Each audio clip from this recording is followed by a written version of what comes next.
You're standing in a store. You see a price tag, $99.99, and somewhere in your head a little voice says, "That's not bad. That's under 100." You know that's not true. You know $99.99 is, for every practical purpose, $100. You learned arithmetic. You understand how numbers work. And yet, you still feel it. That quiet satisfaction of staying under the round number. That small, irrational sense of having gotten away with something. Now, here's what I want you to think about. That feeling, that tiny psychological moment, has been engineered, deliberately, systematically, for over 150 years. And the person who accidentally invented it wasn't a psychologist, wasn't a marketing genius, wasn't even in retail. He was a bartender with a theft problem.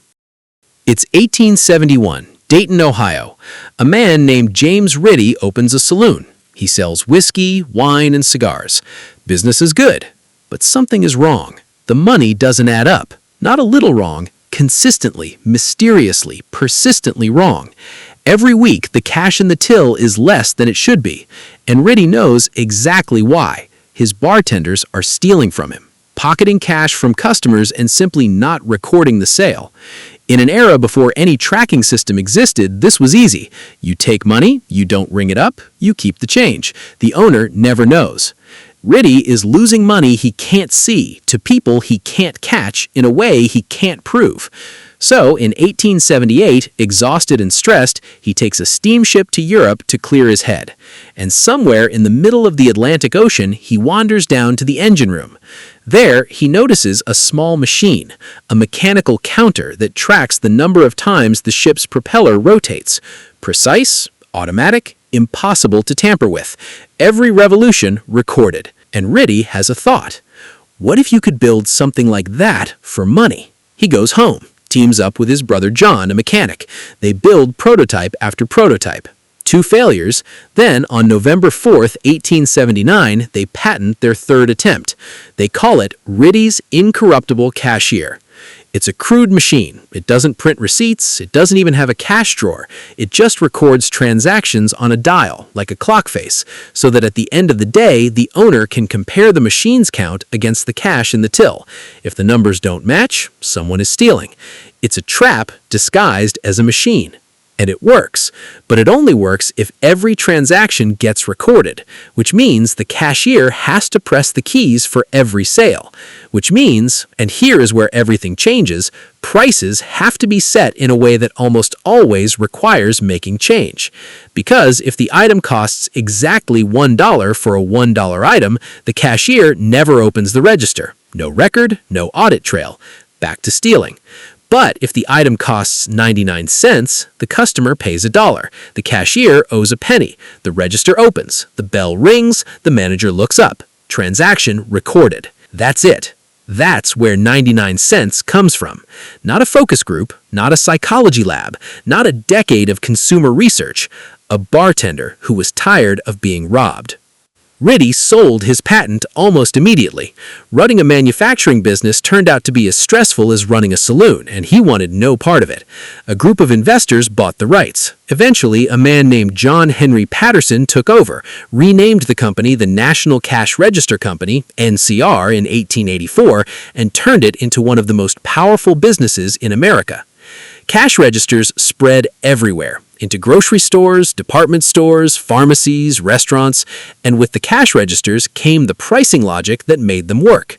Macy's adopted .99 pricing across its entire inventory by 1880. Other department stores followed. Woolworths built an empire on it. The .99 price became the American retail standard, not because anyone studied consumer psychology, but because the machine demanded it. And then something interesting happened. Retailers started noticing that customers responded differently to prices ending in 9. A product priced at $4.99 moved faster than the same product at $5. Not slightly faster, meaningfully faster. Nobody knew why yet. The science wouldn't come until decades later, but they didn't need to know why. They just needed to know that it worked. And so what began as a theft prevention mechanism quietly became a sales strategy. The tail started wagging the dog.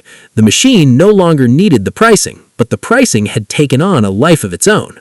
By the early 20th century, the .99 convention was so deeply embedded in retail culture that no individual store could abandon it without looking like they were charging more.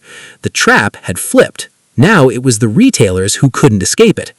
And somewhere underneath all of this, a question was building, one that wouldn't be answered for another 100 years. Why did it work?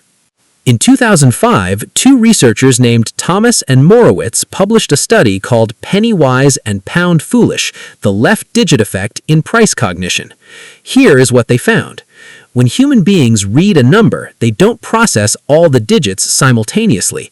They read left to right, and crucially, they form a first impression based on the leftmost digit before the rest of the number has even registered. So, when you see 99.99, your brain reads the 9. It categorizes the price as belonging to the 90s, in the $90 range. And by the time you consciously process the rest of the digits, the second 9, the decimal, and 99 cents, your brain has already made its judgment, already decided how expensive this feels.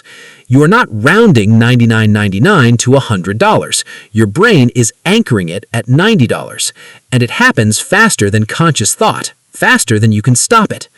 Researchers at Columbia and MIT tested this by selling identical women's clothing at 3 different prices: $34, $39, and $44. The rational prediction is that $34 sells best, it's the cheapest, but the item sold best at $39. Not because it was cheaper, because the number 9 created a psychological signal that something about this price was deliberate, considered, a deal. The 9 doesn't just lower perceived cost, it actively communicates value. And here's the number that puts all of this in perspective. Across 8 different studies, charm pricing, prices ending in .99 or .95, increased sales by an average of 24% compared to round numbers. Not 2%, not 5%, 24%. That is an enormous difference produced by a single penny. Now stop for a moment, because you know all of this. Maybe not the research specifically, but the general idea that .99 pricing is psychological manipulation is not a secret. It's been written about, talked about, gone viral on the internet a dozen times, and it still works on you. Every time. The researchers know this too.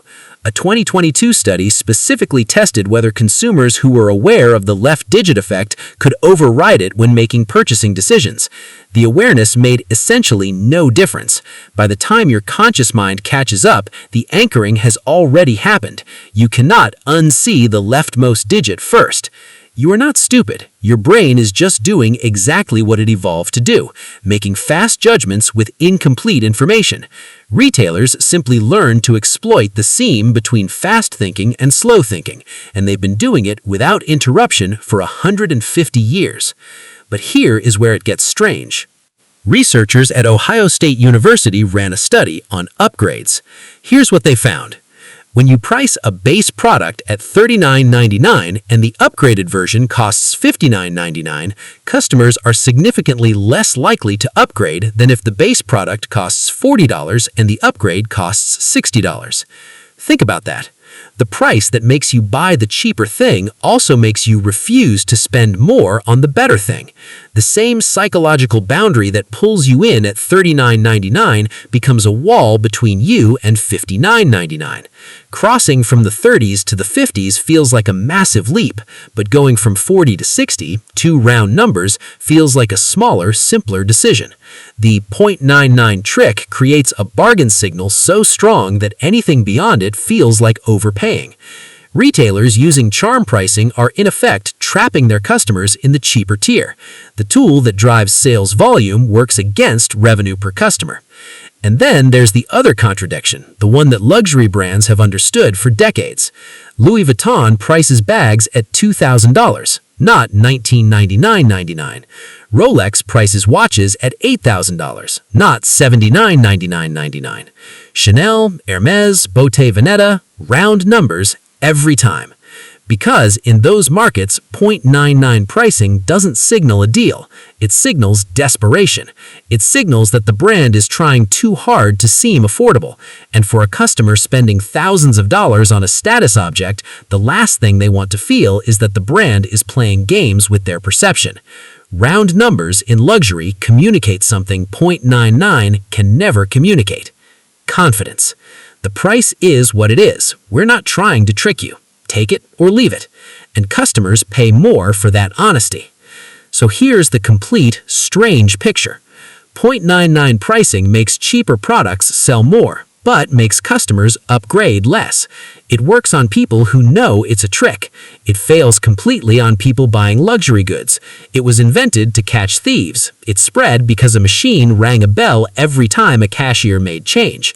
It persisted because of how your brain reads the leftmost digit of a number before the rest of the number has even arrived. And now, right now, something is quietly, slowly shifting.